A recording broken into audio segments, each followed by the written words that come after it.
नमस्कार।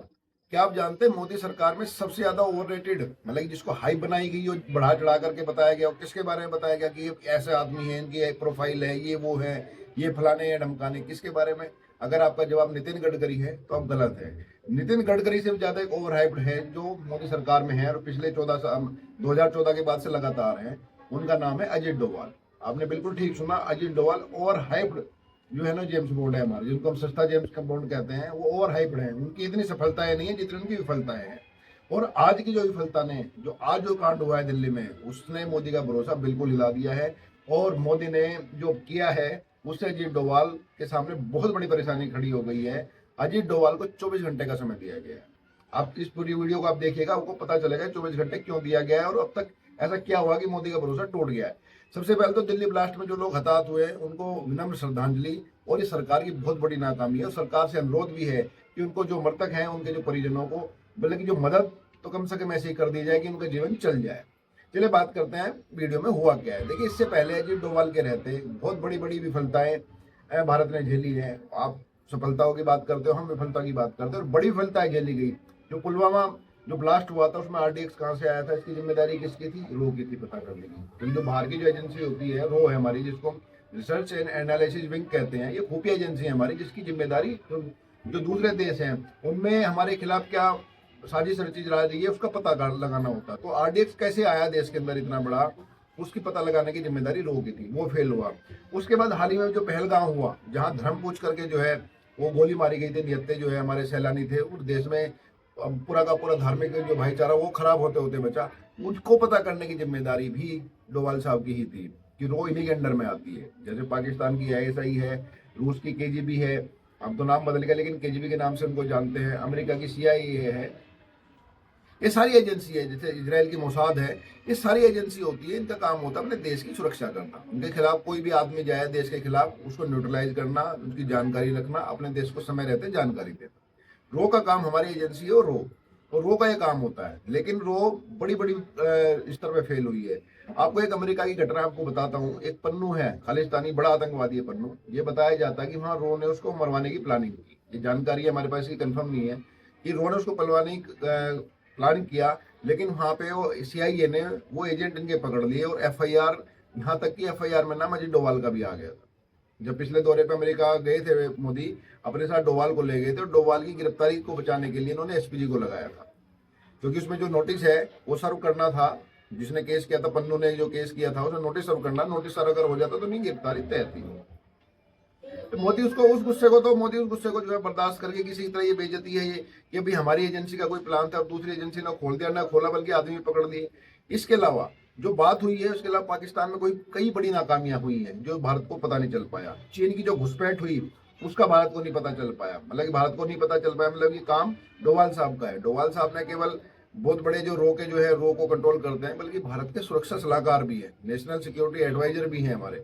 भले इनका काम होता है सरकार को सीमाओं से संबंधित सुरक्षा की जानकारी देना, क्या प्लान करना है, दुश्मन देश हमारे खिलाफ क्या प्लान कर रहे हैं, वो क्या कर रहे हैं, सारी जानकारी इनको देनी होती है। चीन की घुसपैठ का पता नहीं इनको चल पाया, जो नेपाल में हुआ वो इनको नहीं पता चल पाया, यहाँ तक कि जो हमारे जो लद्दाख में हुआ वो तक जानकारी रो के पास नहीं हो पाई। तो रो की जो लगातार विफलताएं हैं इससे मोदी बेहद परेशान है। ये देखिए 2014 में जब पहली बार मोदी प्रधानमंत्री बने, उस समय बीजेपी का टैगलाइन भी हुआ करता था कि जगह जगह ब्लास्ट होते थे, जगह जगह धमाके होते थे, खास करके दिवाली से पहले, न्यू ईयर से पहले वो धमाके होते थे। उस धमाके के चलते जो है जो वर्तमान सरकार थी, जो निवर्तमान सरकार थी उसमें कांग्रेस सरकार, उसकी बहुत बड़ी बदनामी हुई। ये बात हुई है कि वोट बैंक के चक्कर में पुलिस को खुली छूट नहीं दी जा रही, सुरक्षा एजेंसियों को खुली छूट नहीं दी जा रही और इसलिए ब्लास्ट हो रहे हैं। तो मोदी सरकार का ये वायदा था कि ये ब्लास्ट नहीं होंगे, अब जगह कोई नो ब्लास्ट, अब की बार मोदी सरकार, इस तरह के नारे दिए गए थे। और ये लगभग सही भी है कि 2014 से लेकर अब तक कोई बहुत बड़ा धमाका कश्मीर को छोड़ दिया जाए तो नहीं हुआ है। लेकिन आज दिल्ली में जो हुआ है और जिस तरह जो 350 किलो पहले जिसको आरडीएक्स बताया गया, फिर उसको अमोनियम नाइट्रेट बताया गया, अभी भी उसकी जांच चल रही है, जो फरीदाबाद से पकड़ा गया, दिल्ली से बिल्कुल सटे हुए। देश की राजधानी में इस तरह का ब्लास्ट हो जाना, और वो भी उस दौर में जब पुतिन आने वाले हैं दिसंबर में, तो इससे जो है ना भारत की अंतर्राष्ट्रीय स्तर पर जो छवि है वो भी खराब हुई है। मोदी का जो भरोसा है वो भी हिला है डोभाल साहब से, और जो पूरा का पूरा जो सिक्योरिटी सिनेरियो है वो भी चेंज हुआ है। कि जो पूरे के पूरे जो आंदोलन हुए ये इनकी जो विफलता थी वो शेख हसीना के मामले में अजीत डोभाल की विफलता रही है। जो बांग्लादेश में जो ऑपरेशन किया CIA ने मिलकर के जो है उसकी भनक तक रोक नहीं लग पाई, और शेख हसीना को जो है मदद मांगनी पड़ी भारत से, और भारत की आर्मी को हस्तक्षेप करके वहां की आर्मी को लगभग थ्रेटन करके शेख हसीना को वहां से निकलवाना पड़ा। ये सारी रो के काम थे पता करवाना, रो इसमें बिल्कुल तरह विफल रही है। और आज का जो ब्लास्ट है इसने तो जो है ना पूरा का पूरा जो मोदी सरकार का जो रुतबा है उस पर सवालिया निशान लगा दिए कि देश की राजधानी में लाल किले के सामने इतना बड़ा ब्लास्ट हो जाना, और 350 किलो जो फरीदाबाद से जिसको पहले RDX बताया गया फिर अमोनियम नाइट्रेट बताया गया, सच्चाई क्या सरकार बताएगी, ये तो वो पकड़ा जाना, ये बड़ी घटनाएं हैं। और इसने जो है पूरा का पूरा जो सिक्योरिटी सिनेरियो है, और बिहार चुनाव के दौरान ये हुआ है, तो मोदी सरकार का जो सुरक्षा वाला मसला जो एंगल है वो भी कमजोर हुआ है, उसमें भी जो हो रहा है वो भी कम हुआ है। और जो हमारे पास जो जानकारी है इन सब विफलताओं को अब मोदी बर्दाश्त करने के लिए तैयार नहीं है। मोदी ने 24 घंटे का समय दिया है अजीत डोभाल को, 24 घंटे के अंदर अंदर ये दिल्ली के अंदर ये ब्लास्ट किसने किया है, बाहर इनके कौन इसके जो साजिश करता है, ऑब्वियसली पाकिस्तान में होंगे या बांग्लादेश के अंदर होंगे, बैठे हुए होंगे, कहीं भी हों, 24 घंटे के अंदर अगर वो जहन्नुम नहीं पहुंचेंगे तो अजीत डोभाल को पद छोड़ना पड़ेगा, नहीं तो मोदी इनको बर्खास्त करेंगे। मोदी जो है पहले भी इनके कई विफलताओं को जो झेल चुके हैं, विपक्ष ने लगातार आलोचना की है, इनको सस्ता जेम्स बॉन्ड तक कहा उन्होंने, लेकिन मोदी तब भी अजीत डोभाल के साथ रहे। लेकिन अजीत डोभाल के रहते अब जो दिल्ली में जो ये ब्लास्ट हुआ है इसने पूरा का पूरा भरोसा जो है वो हिला के रख दिया है। और जो पहलगाम वाला था उससे मोदी पहले ही नाराज चल रहे थे, पहलगाम में दोनों देश जो है ना आमने सामने आ गए थे, युद्ध होते होते बचा, फुल फ्लैज युद्ध होते होते बचा। तो वो विफलता भी जो है अजीत डोभाल की थी कि रो इन्हीं के तहत आती है। तो देखने वाली बात ये होगी 24 घंटे में अजीत डोभाल अपनी कुर्सी कैसे बचाएंगे, क्योंकि तो अजीत डोभाल से नाराज केवल मोदी नहीं है, अजीत डोभाल से नाराज अमित शाह भी है। अब आप सोचेंगे अमित शाह क्यों नाराज है? देखिए, अमित शाह देश के गृह मंत्री हैं, और जो लद्दाख में जो जेएनजी वाला आंदोलन हुआ था जिसमें पुलिस को गोली चलानी पड़ी, उसको सोनम वांगचुक को जो है उसको गिरफ्तार तक करना पड़ा, उसके ऊपर जो है गंभीर धारा लगानी पड़ी, जयपुर जेल वहां लद्दाख से उठा के जयपुर जेल में उनको जो है ना बंद करना पड़ा। वो विफलता भी जो है अजीत डोभाल की थी। हालांकि जो आंतरिक सुरक्षा है उसकी जिम्मेदारी जो है अमित शाह की है, और अमित शाह के पास IB है, लेकिन डोभाल ने क्या किया हुआ कि IB का कंट्रोल भी एक पूरा सुरक्षा ग्रेड होता था उसको खत्म करके HNIT बनाया हुआ है, जिसके अंदर रो IB और जितनी हमारी LIU वगैरह होती हैं जो खुफिया जो जानकारी देश से बाहर और देश के अंदर जुटाती हैं, उन सबको अजीत डोभाल ने सीधा अपने नियंत्रण में लिया हुआ है। तो IB कहने के लिए तो अमित शाह के नियंत्रण में, क्योंकि अमित शाह गृह मंत्री है, लेकिन IB का पूरा जो फंक्शनिंग है, IB की जो पूरी कंट्रोलिंग है वो अजीत डोभाल के पास है।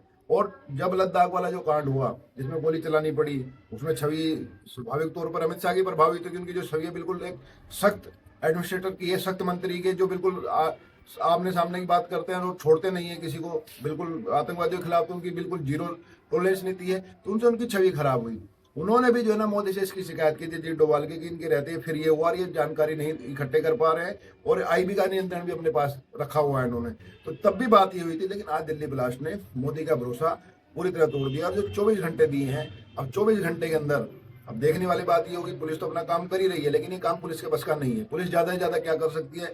पुलिस ये पकड़ सकती है कि ये अंदर का मूवमेंट किसने किया है, लेकिन असली जो साजिश करता है उनको पकड़ने का काम अजीत डोभाल का ही है, क्योंकि काम ये रो ही कर सकती है। वहां दिल्ली पुलिस या कोई पुलिस पाकिस्तान, बांग्लादेश या नेपाल में जाके जांच नहीं कर सकती। ये काम रो पाई है, और इस तरह के कामों के लिए ही रो बनी है, इस तरह के कामों के लिए ही अजीत डोभाल को NSA बनाया गया है।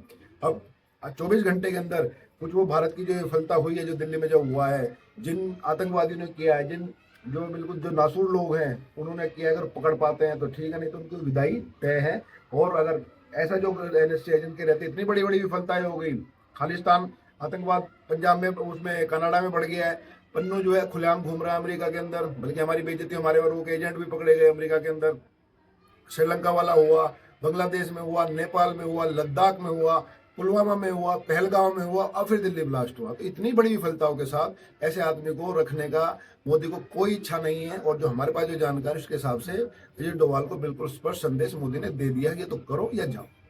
अगला अपडेट के साथ फिर जल्दी मिलेंगे, तब तक के लिए नमस्कार। आपसे अनुरोध है कि इस चैनल को सब्सक्राइब कीजिएगा और वीडियो को शेयर कीजिए।